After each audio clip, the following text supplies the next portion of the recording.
Merit kinakabahan at tila natatakot po sa kanyang sitwasyon ngayon. So, wala na siyang magagawa kundi ituloy na ito. At ano nga ba ang pinakadahilan kung bakit sinabi niya yon?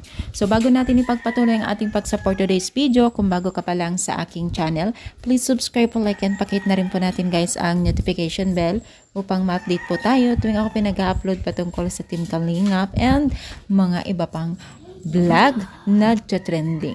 So alam niyo pa guys na itong si Merit ay inamin niya mismo sa kanyang live na kung saan po ay nagpa-challenge po siya ng first 1, first 2 kung sino ang nakakamiss sa kanya first 1, ang sino nakakamiss kay James ay first 2. So tila ayaw po ng mga netizens na dahil gusto po ayaw nilang mag-press 1 dahil gusto nila ay magsama talaga sila bilang isang namimiss nila itong dalawang mag-love team na si James at itong si Medit. So, tuwang-tuwa naman itong si Medit, mga mima, at aminado siya na kinakabahan daw na talagang parang alam niyo ba guys na na-feel daw niya yung pagiging importante nilang dalawa ng kanyang love team na si James sa kanilang mga supporters. At may kasamang takot ka ba kasi syempre parang nagka-phobia o trauma po siya, diba? So, syempre, kasama na po yan yung mga pagsubok at hindi pangyayari sa buhay na hindi natin inaasahan, diba?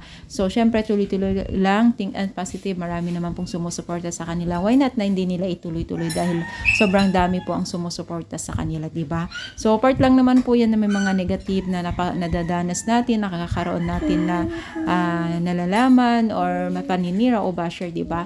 Kaya ang importante niyan ay patuloy lamang po ang pagbigay ng kasiyahan nila sa mga masugid na taga-supporters nila at andyan rin sila na gumagabay at sumusuporta sa dalawang ito. So kayo ba ay isa rin ba sa mga supporters? I-comment down, palike po ang ating video. Thank you, more power, and God bless all guys.